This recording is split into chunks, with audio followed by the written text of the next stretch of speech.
I think for me in that first journey was just getting in a room that you're not qualified to be in. How do you get in that room? Because in that moment, I remember 2 days at that event where I was running around and I was dealing with my mind and I was battling with, oh boy, you should be here. But really, I didn't feel worthy of being there at all. The stuff was blowing me away.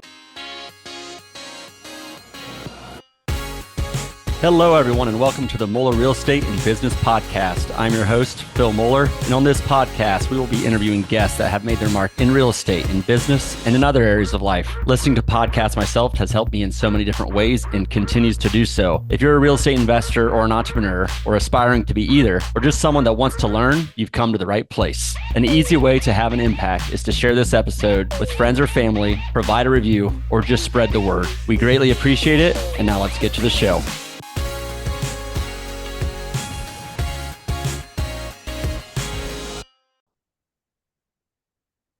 Hello, everyone, and welcome to this week's episode of the Moeller Real Estate and Business Podcast. Very excited for this week's guest, Mr. Coley Rau. Coley, how are you doing today, man?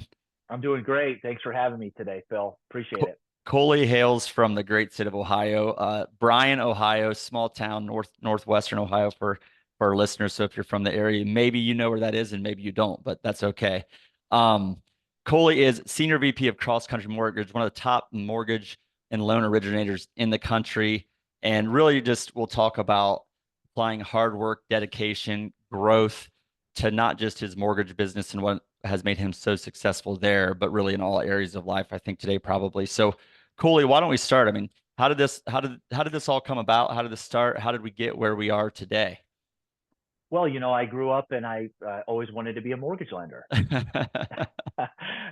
which is not true. I fell into it like so many other people do. I was flunking out of college and at swinging a hammer, and at 23 years old, answered an ad in the newspaper for a tiny little mortgage company. That was back when there was a mortgage company on every corner in America. And so I got my JCPenney suit on, and I went and I got the job, and I found something that I thought that I could be successful in. I always wanted to make my mom proud. So What 21 years later. What's a JCPenney suit? Am I supposed to know what that is? Yeah, I don't know. I think it was a suit that I put together. You guys had JCPenney stores down there, right? I mean, we did. So I guess I'm trying Okay. to picture. I've just never heard it called. I mean, this could be, I don't think we're gonna spend the whole episode on this for the listeners, but Yeah. I haven't heard that before. So I like it. Yeah. Well, honestly, where it comes from is it's okay. So here's the story behind it. Oh man. I weave that story in. Just I have a guy who was a car guy growing up, and he tells my story a little bit about how he met me. And when I came into the car dealership in my JCPenney suit, and I told him I was going to be a mortgage lender, he was one of the first people I contacted when I got into the industry. So I wove that into my story. I like it. All right. So tell me more about your story. Sorry, I just had to go there. But so you get in your JCPenney suit, you get a mortgage lending, like you get a job, and yeah. How does it evolve from there? Yeah, I think that for me, it's the mortgage industry, like so many industries probably, but it's notorious for kind of just you being thrown into it. I mean, it's literally just like, hey, you're in it. Here's some cards. Go try to generate some loans.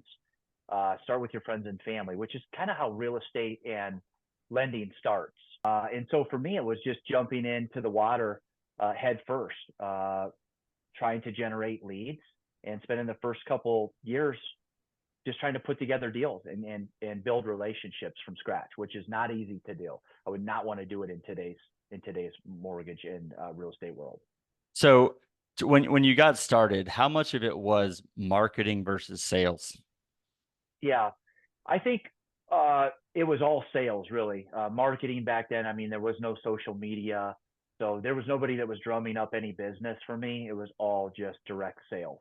There was nothing around brand or marketing back then. So it was just all cold calling, face to faces, pounding the pavement is really how I built my business.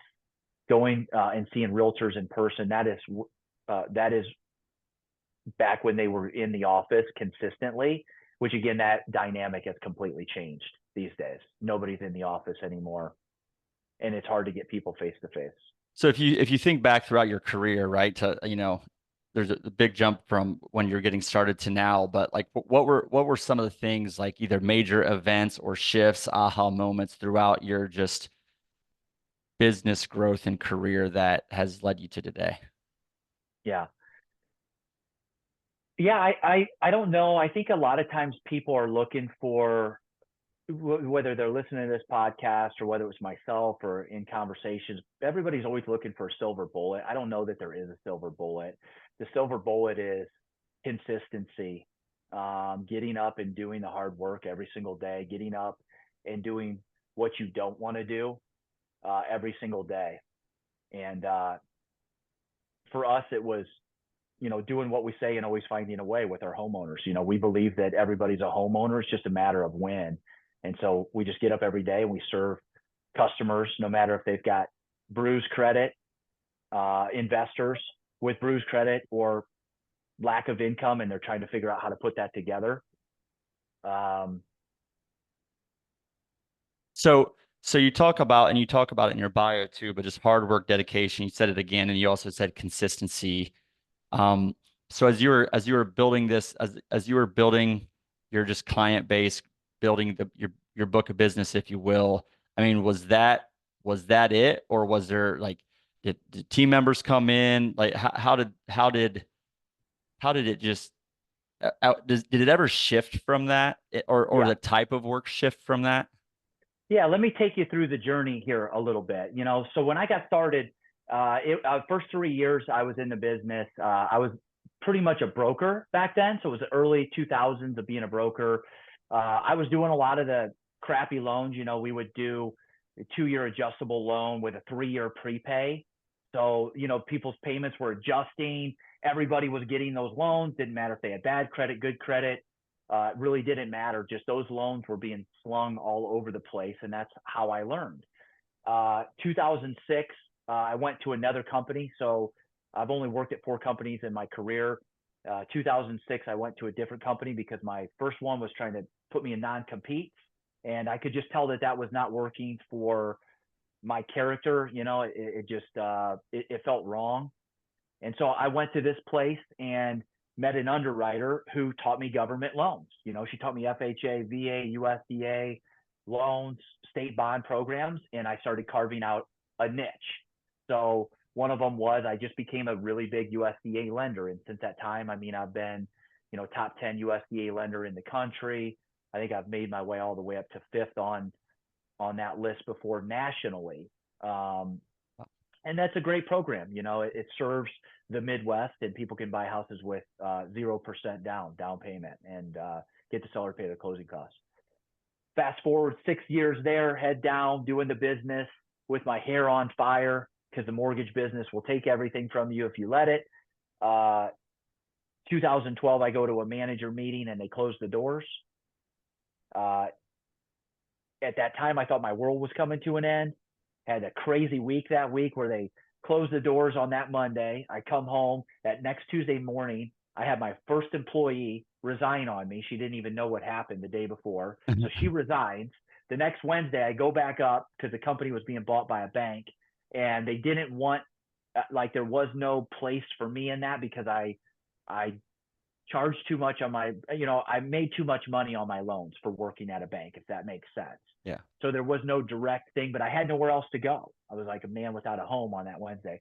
By that next Thursday morning, I'm in the emergency room with my appendix almost bursting on me on that Thursday. And then Friday, I was right back to work.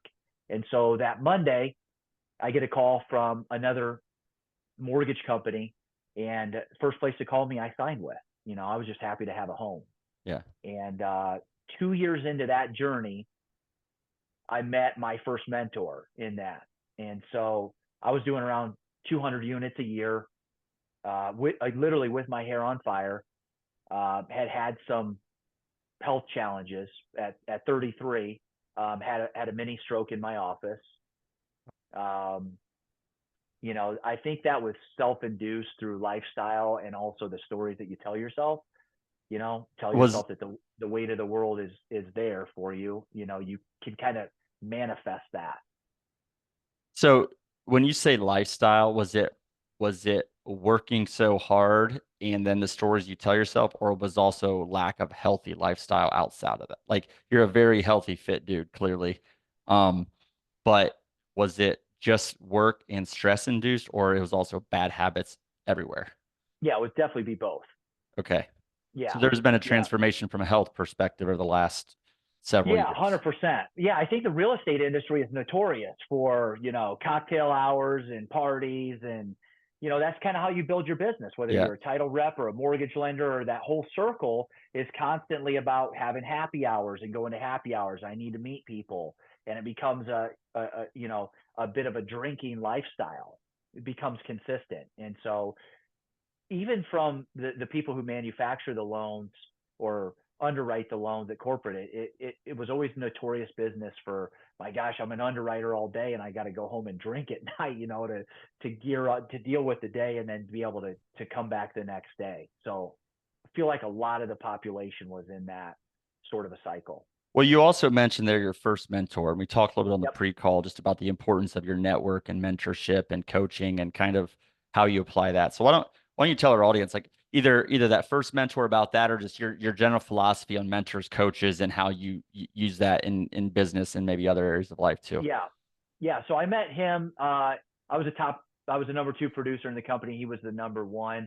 Now the guy owns his own he owns a mortgage company, super successful. He went all in real estate in 2008. I think he's got a real estate portfolio that's like 5 years away from being paid off. It's going to pay him, uh, $2 or $3 million a year in passive. Wow. Yeah. So super, super successful there.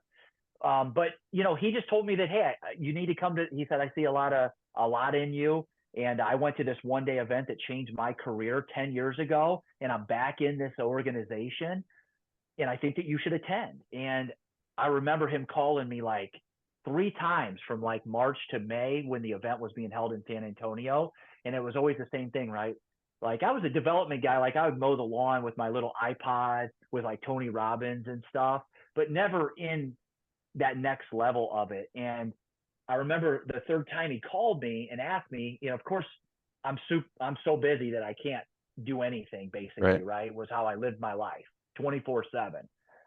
And I remember after the third time he called me, I'm like, this guy's not going to call me again. He told me to get my credit card out and pay the $2,500, which was at that time.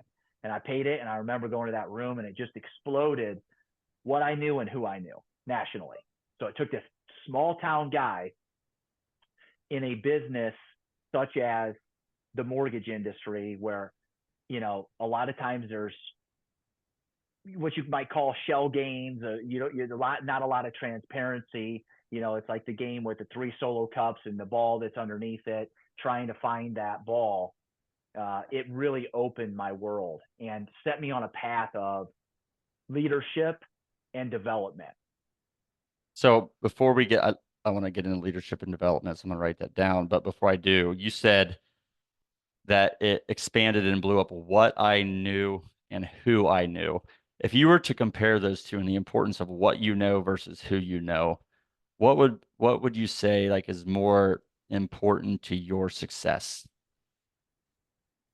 So what you knew versus who you knew. How would Yeah, you categorize that? I think both are equally as important, but right now I think that a lot of people in society are finding out that an education without the right mentor isn't going to propel you as far forward. A lot of people are going into debt, right? So we kind of got this backwards where at 18 people are going into debt for $100,000, and then at 25 they start trying to actually make money. So they start at this deficit. Whereas you take that same person, if they find a mentor at 18 years old, let's say they still live at home, they make $100,000 by the time they're 25 by staying at home and saving, selling a high price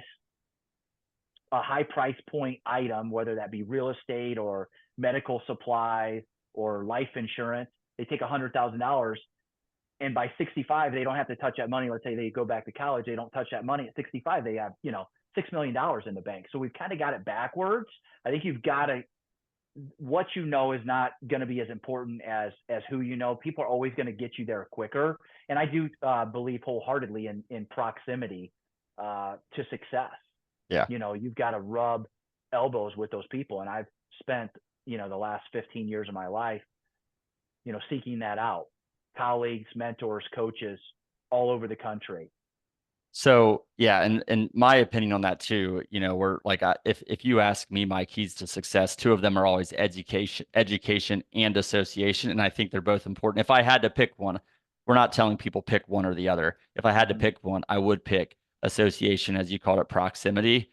Yeah. But a lot of the people that you associate with are going to tell you to educate yourself as well anyway. They're going to tell Yeah. you to educate yourself even after school. And I say both are important, but just the way you said it made me think like, oh, I wonder how the successful person would compare the two. So I want you talk more about proximity. So if we're talking about again proximity, association, you said rubbing elbows, seeking coaches or mentors or others that have had success. How do you go find that? Like, so, okay, picture a listener that says, okay, I have access to podcasts. I'm educating Yep. myself, but I don't know where to go. Right. How do I do that? Yeah. I think for me in that first journey was just getting in a room that you're not qualified to be in. How do you get in that room? Because in that moment, I remember 2 days at that event where I was running around and I was dealing with my mind and I was battling with, oh boy, you should be here. But really, I didn't feel worthy of being there at all. The stuff was blowing me away, what people were earning, their business structures, all of that. It was just completely blowing me away. And I remember them saying on stage, hey, there's 138 guests in the room and we're going to take 17 of them, right? Scarcity, self. Yep. And I remember at that moment, I had a decision to make. And the decision was I going to turn and run the other way and go back to doing what I was doing and not lean in and listen to that voice, right? Who's at the podium, your negative voice choice or your positive? Or was I going to lean into it and say, man, I really want to be one of these 17. I'm terrified. I'm scared to death. I'm not worthy. All those stories that were going for me. And I had a decision to make that day. And I remember I ran out and the guy that signed me up for the event, I was like, I got to meet the guy who's been on stage that was running it. He's a terrifying individual, like a real savage. And because he made it so scarce. And I remember running around, I met his wife and I turned around and here was this guy in my face. And I had like 15 seconds to shake his hand and tell him what I needed to tell him about what I was prepared to do with the process. And so that started it for me. And I had all those fears and all those doubts, everything from, childhood to all those different things that we accumulate that tell us that we're not deserving and not worthy. And and I still battle all of that all the time. Well, I think so. If I go back to the original question on education and association, I think what's important here is education is really, really easy to do because there's just so many resources at our fingertips. Association may not be. It may be getting out of your comfort zone. It's not easy to go get, as you said, get in a room where that you don't think you're qualified. By the way, you're probably qualified to be in there. You just don't think you're qualified to be in there, right? Yeah. But it takes a little bit of courage to go and say, okay, no, I'm going to go put myself out there. I'm going to go in the room. So I think while they're both important, I like the fact that we're emphasizing the proximity and association because it's the harder thing to do. There's more fears and doubts and just thinking about our worthiness around it to do it. Whereas listening to a podcast or reading a book is super easy. Yeah. And I think that you have to be real about who people are and what they do. Meaning, like, if you take an example of somebody who says, oh my gosh, I just want to retire and I want to sit on a beach and drink all day. But it's like, what's the reality of that? If you were the kind of person who could retire by age 40, you're not the kind of person who wants to sit on a beach and drink Right. all day. Correct. Like so the person who's educating themselves, who's reading that book, who's scared to get in that room, who's then scared to take the next step of maybe talking to somebody at that event or spending the money on themselves and understanding that kickback, they've already got something within them that's propelling. Like it's not going to come out of somewhere. They've got a burn that's driving them towards that. It's just harnessing it and realizing it maybe faster than you would, or what's the next step to get there a little bit faster, which I believe is mentorship, right? There's Yeah. coaching and there's mentorship. I think they're different, and a lot of people confuse the two. Yeah. What I like too about you talked about the person going to the event. Most of the people at the event are also they're either one or two people. The new people to the event, just like you, who also Yep, have the same fears, or the people that have been going there, but they're in those shoes at one time and they understand and recognize it, and they've been working on just accepting other people, leadership, and they're going to bring you in and be very welcoming. Like it is not a scary thing. If it's scary, we're creating these fears in our head, but it's going to be likely a good outcome. Like you're going to survive it. It's not a you will not regret putting yourself out there. I think in those types of situations, whether it be at different events that we're talking about or with mentors, coaches, whoever, like it's not going to be painful. So no. let's go back. So how, And so I for, think, just for the audience, I would want them to know that like you can see that stuff coming in a person a mile away, and you want to pour into somebody who's pouring into themselves, and it's very easy to spot that. If I'm searching for that, or I'm intense about something, making a better future for myself, and I'm doing the work over here, like you said, I'm educating myself. You can see that, you can feel it. And so guys and gals over here that maybe are another step ahead, or maybe they're 10 steps ahead, they love to pour back into people who are meeting them somewhere with some of that knowledge. It's if you're trying to get proximity, but you're not doing any of the work, right. And I right? think with these rooms you're going into, you're not going into rooms where it's a bunch of people that are status oriented. You're going into a room where it's a bunch of people that are growth oriented. So no matter what their current status is, their goal is growth. Their goal is to Absolutely. get better themselves. So I want to go back. So you talked about 2014, you had a stroke, first mentor. Kind of where did your career go from there? Yeah, I think for me, going back to the third company that I worked for, I made that decision and went into coaching 2 years into it. So that would have been May of 2015. I went to that event and that just changed everything for me. That was true coaching.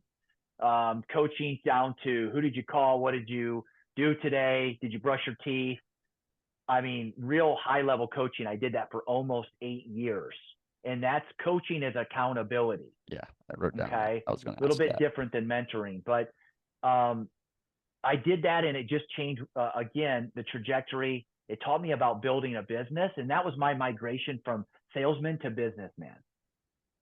And so I had to start thinking differently instead of just transaction, being transformational. How do you actually hire people and get people to follow you and to lead them and to give them organization and vision and try to win through them? And then I spent a lot of my career just trying to get ahead myself, quite frankly, trying to solve some of my demons and try to prove to the world that I was worthy, which I think a lot of people have that. We were given that. You can call it a bad thing or you can call it a gift, because that's something that a lot of successful people have. And when you harness that, you can put that to work. And so I'd say the last 5 years, being a father and a deeper development work, I have been able to not make everything about me and to make it about others and serving. And so it's been a lot more enjoyable ride. That's for sure. When you start to harness that energy in the right way. Well, so I like this because I think there's probably two outcomes I would suspect on this shift of your mindset from trying to just prove things to serving and Mm-hmm. also your self growth, self-awareness. You said it's more enjoyable, but I also suspect when you shift to that visionary leader role is what I'm hearing. Mm-hmm. How did that impact your business? Well, it allowed me to, I remember an exercise once when somebody, they go around the room and they say, "Hey, who's your number one client?" Right. So as a mortgage lender, if somebody's like, Realtor X or KW Brokerage, everybody's thinking in this terms. They're not mentioning everything business related. And the answer to that is your team. Your team is your number one client. And a lot of people in real estate, uh, the team is just there to serve them, right? And they treat people as such. Everything is just about getting the next deal done, making money as a salesperson. And it's just a recipe for burnout, you know. And I read in the book the one thing, you don't want a life where you're, you know, where you wake up every day and basically you take the top and you just wind it back and let it loose on the world, right? Just unleash it. And that's how a lot of people get through business, is through intensity. Hey, I'm just going to wind up every morning and whew, here I come, right? I'm a entrepreneur. I'm intense. I'm going to, I'm going to get results, but I'm going to kind of tornado through absolutely everything in my life, my family, my team, colleagues, and it shows. But again, that's where people feel that that space needs to come from. But again, that will lead to some serious repercussions in your life. So the outcome, you said enjoyable, and I think your business has grown because of that. I mean, on the market has some implications, obviously, of your business, I'm sure, but the outcome of that is Absolutely. it's more enjoyable, and the role you're playing is more enjoyable for you. Yep. You're supporting and serving your team. You're probably, I mean, you, I would say two things. You're a very intense person. You've talked about that, but you also Yep. seem much more just you seem present and engaged and relaxed too, and at the same token. Or is that an accurate It is. assessment? Yeah, I think that, you know, going back to it, if anybody's ever read the book, I would suggest a book called Wild at Heart, John Eldridge Yeah. teaching. I had a coach for me. I've been in the recruiting space, and I had a very close, smart person to me tell me to read that book. And they have another one on the female side that's similar that I got from my wife, and the name of the book is escaping me. But it really just talks about, you know, your existence really, as you talk about getting into self-awareness. And so, you know, a man has to get two things from his father. Am I the apple of your eye? And am I good enough? Do I have what it takes? And if you don't get that, you'll spend the rest of your life trying to prove that. And so as we go through that, you know, you go through the layers of purpose, let's say. Number one, a lot of us live in survival mode for most of our lives, right? And if you happen to get through that, then you get into stuff, right? And some of us get into stuff where we have the houses and the cars and some of that in it, and it fills you up, right? For a while, but it's not the end all be all at all. And then you can get into competition, number three, um, and then you can get into financial freedom as a driver. And then the fifth one is really giving it back and giving it all away. And I think as you look at any really successful person, you always see that they always get to the fifth one. Anybody who has any real serious wealth always gets to number five, because the other ones at some point just don't matter Right. anymore. And it depends on where you go. So for me, I had to get in line with, you know, I always recommend like finding out who you are. Like my daughter's 4. So I want to make sure that I understand who she is at a young age, right? I would want to get a disc profile on her young. Why? Is she a team sport sort of person, or is she an individual sport sort of person? Is she a book smart person like my wife, or is she a terrible student like me with a brain like that? Like, how am I going to be serving her early on, where that conversation wasn't happening for me? I should have been in individual sports, and I wasn't going to be traditional book smart. So how do I tailor my life to that? So find out who you are, and then what kind of work or purpose on the world is that going to put you in. And the earlier that you can find that out, the better off that you're going to be. Yeah. And for me, like I found something that I thought I could be successful in, aka money, right? Is what we measure things on. But if you're only trying to prove to the world that you're good enough and that you are worthy and that you deserve it, it's like you're stuffing a black hole. But as you keep stuffing more in that black hole, it outgrows you. It grows faster than you can ever stuff it.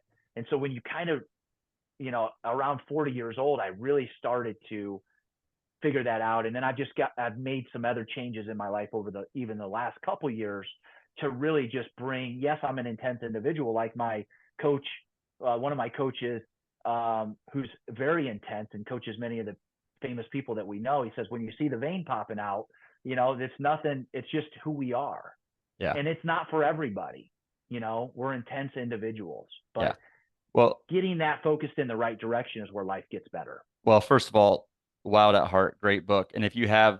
you're either a guy or have sons, I think it's great to understand boys in general, boys, men, whatever. And then Yeah. I don't know the name of the book either, but I'll have to check that out because any help I get to understand women or my daughters, my wife, my daughters, I need all the help I can get. Yeah. So I'll check that and we'll put it in the show notes. But Okay, cool. the layers of purpose, this is just a really interesting conversation because I've been thinking about this. I was actually writing about it a little bit this morning, and you talked about survival, then stuff, then competition, then financial, and then just give it. You say give it back or give it all away, but really it's like what's your number five is really what's your true purpose. And the way I Mm-hmm. think about this and what I was writing about, so I'm curious if this kind of hits with you, is really the your purpose for financials or your purpose for your health or your purpose for you is to have a total freedom of purpose, which means remove the financials as the barrier to letting you do what you really, really want to do. And that Mm-hmm. can be for others, that can be from a spiritual lens, whatever it might be. But really, what are like, there's these different layers. And some people I think can get to level 5 very quickly, Mm-hmm. and some people just need to struggle through every single level and keep advancing. I think that's just a reality. I'd Mm-hmm. encourage people to think about number 5 and something that just never changes. But sometimes you have to struggle through each of those phases in the different areas of your life to get to number 5. Mm-hmm.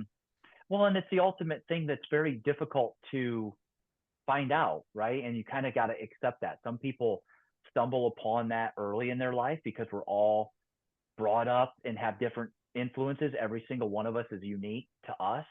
So yes, some people find that early, and some people will struggle to find that. I feel like I'm still trying to land on my exact purpose and impact on the world right now, and just part of it is just investing in other people and pushing them to go for it and to see what's possible, and that you really don't have any barriers um, other than yourself. Yeah. To embrace all of your life, good and bad, of what's happened to you, to find the silver lining in everything, and to go for it. One of my favorite movies growing up, I get that question, hey, what best advice did you get? I makes me think back to the movie Over the Top. I used to watch it with my uncle. It's an arm wrestling movie. Sylvester Stallone, right? He's a Okay. big Sylvester Stallone fan, and he just is talking to his son, and Lincoln Hawk is his name in the movie, and he said, "The world meets nobody halfway. If you want it, you got to take it." And I love that quote. I mean, as corny as it sounds, you know, there's nobody coming to rescue you. There's nobody coming to help you figure it out. There's no excuses that you can use. There's no story. The world doesn't care. It moves on. It moves quick. And it's up to you to come get it. And the world is actually positioning itself to make it every day. It's making it harder and harder for you to kind of find that spot and to be able to make an impact. Well, so I want to ask a question on that, but just to kind of button this up, we talked about, I mean, the importance of like the word self-awareness comes up just throughout this, like education and association are going to help build your self-awareness. Thinking about the different layers of purpose and what you said is find out who you are. And I think Yep. finding out where you are on that journey, like you don't have to have it all figured out. Just kind of know where you're at and keep working through it and keep taking actions to progress, to progress. And as you said, push to go for it.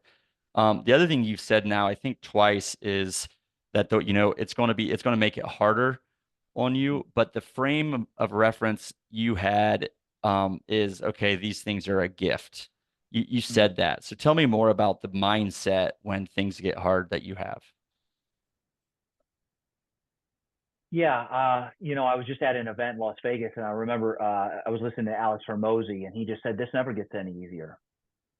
If you're looking for that, it just, the world and business and success and all of it, it never gets any easier. And I think that we all have a fear of failure.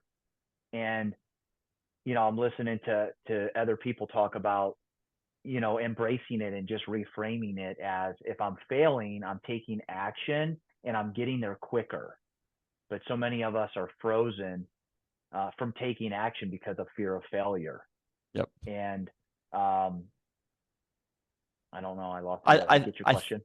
yeah, and I think you also like learn how to. Someone said it a couple weeks ago, but you're going to have failures, and it's your ability to manage those failures and what like the stories you tell yourself, the lessons you learn, and like what you get out of those failures. Now, I'm not encouraging people to try to fail intentionally or fail in a way that could bury you or that, you know, be aware of what the failure might be and be aware of your tolerance for what the risk is. So like Yep. as an example, if it's a financial risk or a financial failure, don't do something that can completely bury you financially.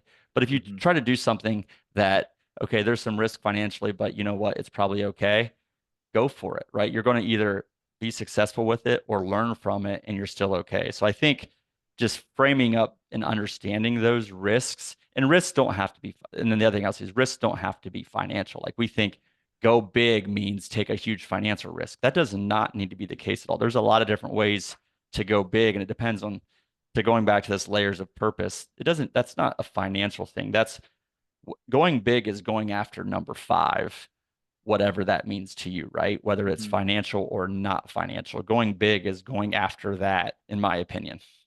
Yeah. And I think that most people are going to have to weave their way through the first four layers to ultimately For get to sure. that point. As you said, I don't think there are certain people that might discover it early on, but most people are going to have to move through life in order to do that. Talking about the risk, I was listening to Cody Sanchez yesterday on buying businesses, and she said something. She said, your level of risk doesn't match the life you want to live.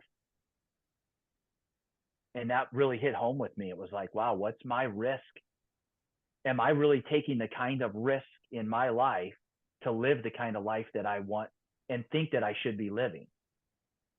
Like it's like my coach says, I have a performance coach, and he says, a lot of people talk about, and he coached Nick Saban. I mean, he's coached some of the top people in the world, and he's my age, and he's done incredible things. But he says, a lot of people talk about they want to do this and they want to be this in the world, and then I have a conversation with your actions that tell me differently.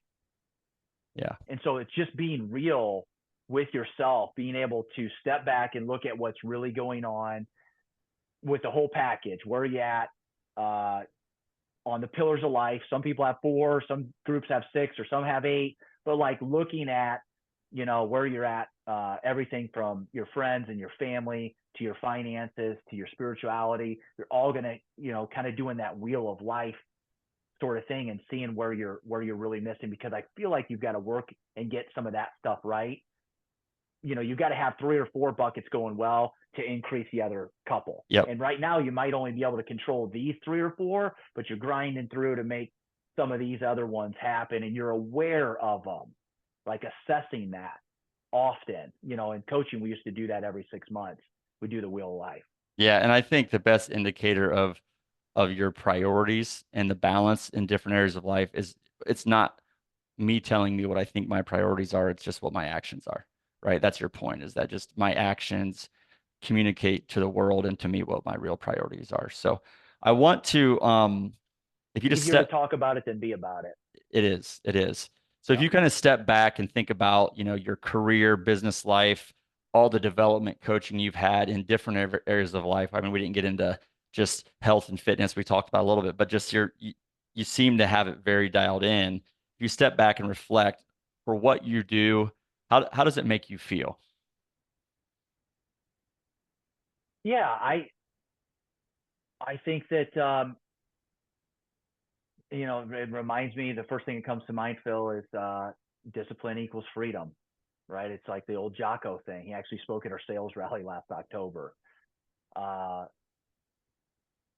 you've got to have discipline in your life to get ahead, in all facets of it. And they all support one another. It's easy to see it, to feel it from somebody coming a mile away. And there's nothing like attaching to your burn, trying to find your why. One of my coaches talks about what's your burn, right? I'll talk about this for a minute. A lot of people talk about your why and purpose, and it's always the same answers, right? It's always, I'm doing this for my family. I'm doing this for my kids. Okay. but you were on this earth for 20 years, 30 years. For in my case, I didn't become a dad till I was 40. You're on this earth for 40 years. You're not doing this for your family and your kids. Give me the real answer. Right. And a lot of people don't ask those questions. So why are you really doing this? What's your burn? And so my coach talks about that. The burn is the ability to do what you don't want to do on days you don't want to do it, and especially after you win. I like that. The And ability. that's what drives us. Yeah. I really like just when you can reframe like the questions you ask yourself, when you can do a reframe of a question that you hear a lot, but when you can do a reframe like that, I think it just helps you. I mean, maybe you have the right answer, but if you don't, it helps you think through it a little bit more. So I like that. Yeah. Um, So it makes you feel good. The closer you can attach to your burn, get you to your why, to your purpose, so that way you wake up every day and you know you're moving towards it. Yep. And you're chipping away at it. The goal is longer. You know, you hear a lot about, Phil, we overestimate what we can do in a year and we underestimate what we can do in 10. Yep. Everybody 100%. wants it now. You Yeah. know, and I'm going to keep quoting guys because that's just what I do. I fill my brain. It's like Andy Frisella talks about, like, you've got to go through those hard times. Like, even if you hit a one-off, sometimes people get lucky and they develop something, or they hit a company that pops and they sell, but they haven't developed the skills to keep it or to be a good leader. Maybe they Right. have money, which is what one stuff is one part or aspect of life. Right. So you typically have to fail and to progress and attach that burn consistently in order to figure it out. Yeah. You To talk. develop those skills.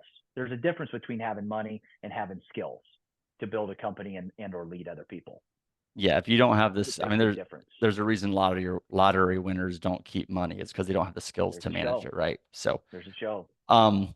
when you talked earlier about just like bringing out the best in others, I think that's how you said it. But the question is, what frustrates you when you see when you see others and they're not living up to their potential, or tell me, how do you bring that out? Yeah. I think one of the things that resonates with me on that is I had to learn the fact that not everybody wants what you're trying to give in life. And the faster you can find that, whether that be through business partners or people, even your family, anybody in your life, certainly your team members, you can't make them want something that they don't truly want. If you can spot that and really get the right people on the right seat on the bus early, it's a good thing. You know, my team is a long-standing team. You know, we disc profile everybody. It's hard. You know, it's the old phrase, business is easy, people are hard. Yep. I mean, it is the most talent acquisition is the highest paying thing that you can do. It's extremely hard to build a team and to cultivate a team long term. So again, it's just knowing who they are as you build, finding out who they are, and making sure they're in the right seat.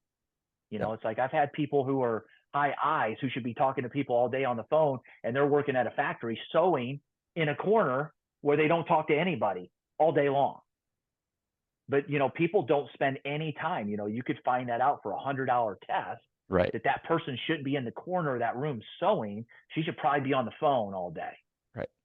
Right. doing a job. So again, just not everybody wants what you're trying to give. You talked about hard work and consistency earlier as kind of being the factors of success, and then kind of shifting, I think, to building a team and leadership as well. But what do you think is going to be the most important thing for you moving forward? For me,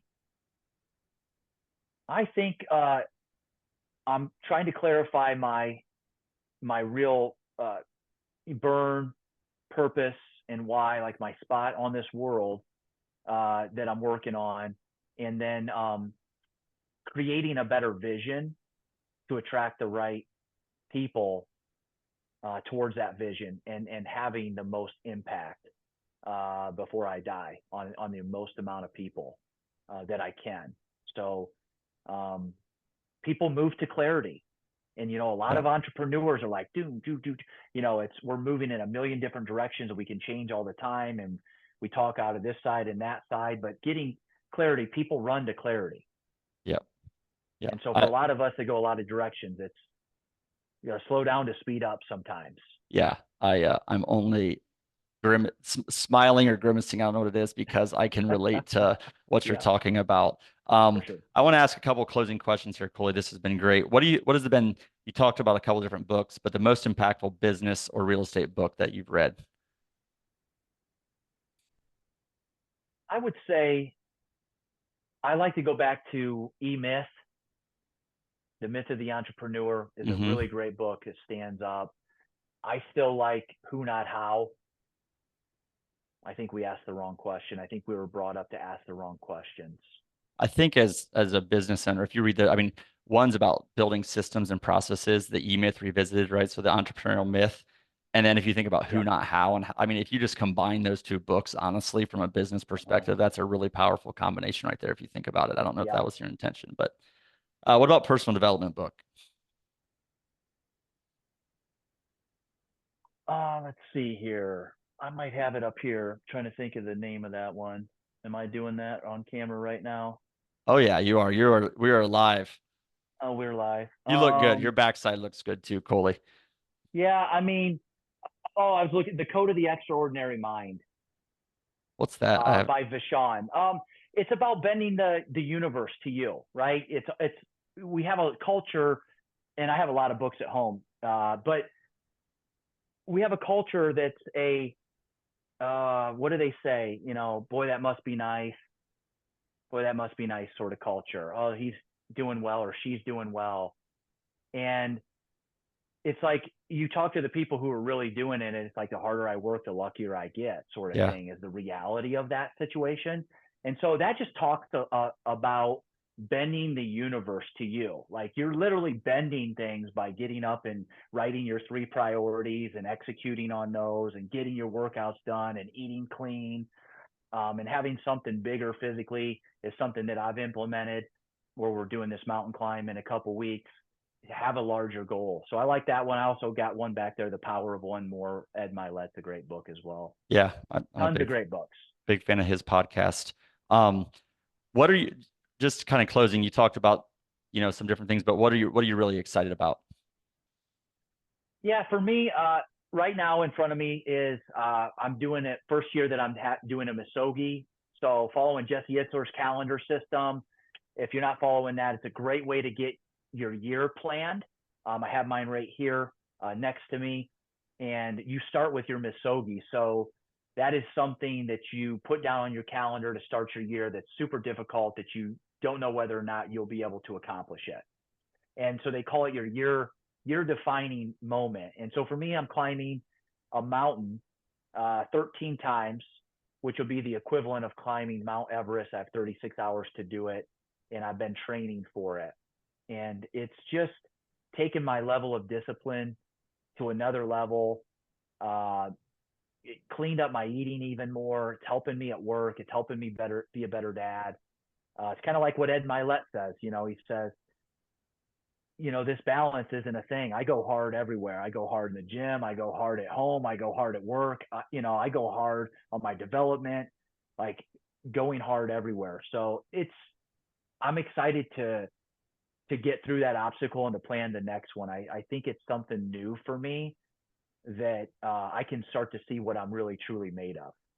That's awesome. And I'm pretty confident you'll get it done, Coley. I just from I'm knowing going to you try to and grind my way yeah, through it. just don't, you're going to go hard, but I'm sure you're training for like consistency and like steady Yeah. progress, not like sprint out of the gate or anything. I'm sure you're Yeah. pretty dialed in and focused on it. So I like that I concept, have the somebody Misogi concept programming of for life. me, right? Find a coach, find a mentor. I have Yeah. somebody programming for me specifically on Yeah. training. That's a great example. Well, Coley, this Like, has been, I mean, seek good counsel.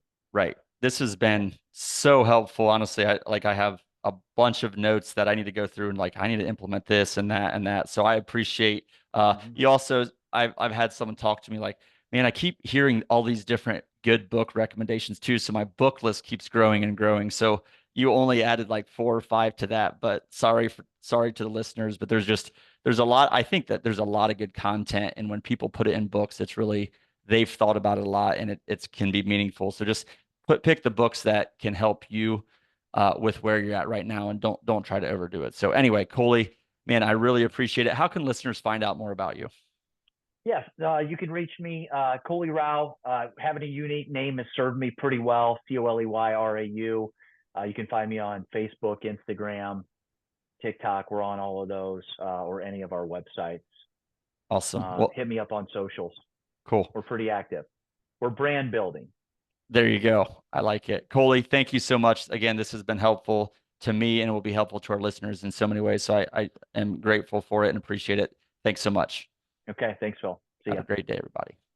Thank you for listening to the Muller Real Estate and Business Podcast. We hope you found today's episode helpful. If you know current or aspiring investors or entrepreneurs or anyone that would benefit from today's episode, we appreciate you sharing it with them, or better yet, providing us a 5-star review. To learn more about Muller Real Estate, visit our website at www.mullerre.com. You can also sign up for our newsletter or local events via our website. In closing, I encourage you to be purposeful in all areas of life, educate yourself, network with others that have been successful, take action, and lead. Thank you.